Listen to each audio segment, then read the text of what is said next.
In this video today, I'm going to be showing you 10 plus ways you can style your headband wig. So if you want to see that, you should definitely stick around and continue watching this video.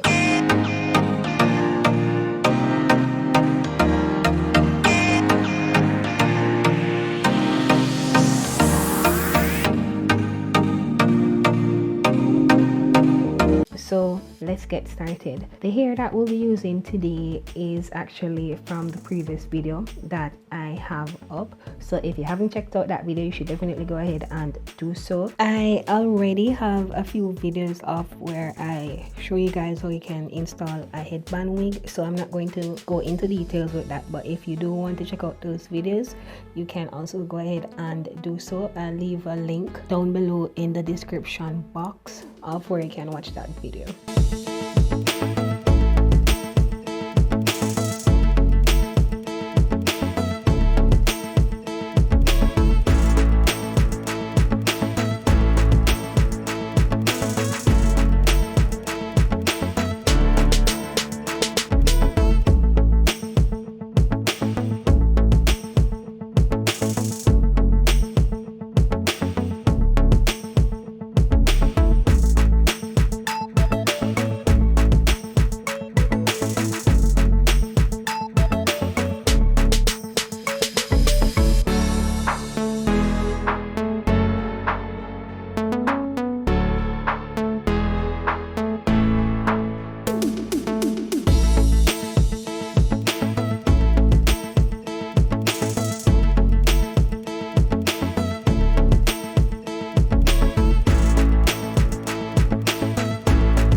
you'll be trying out for yourself and which style is your favorite. And don't forget to like, share, subscribe.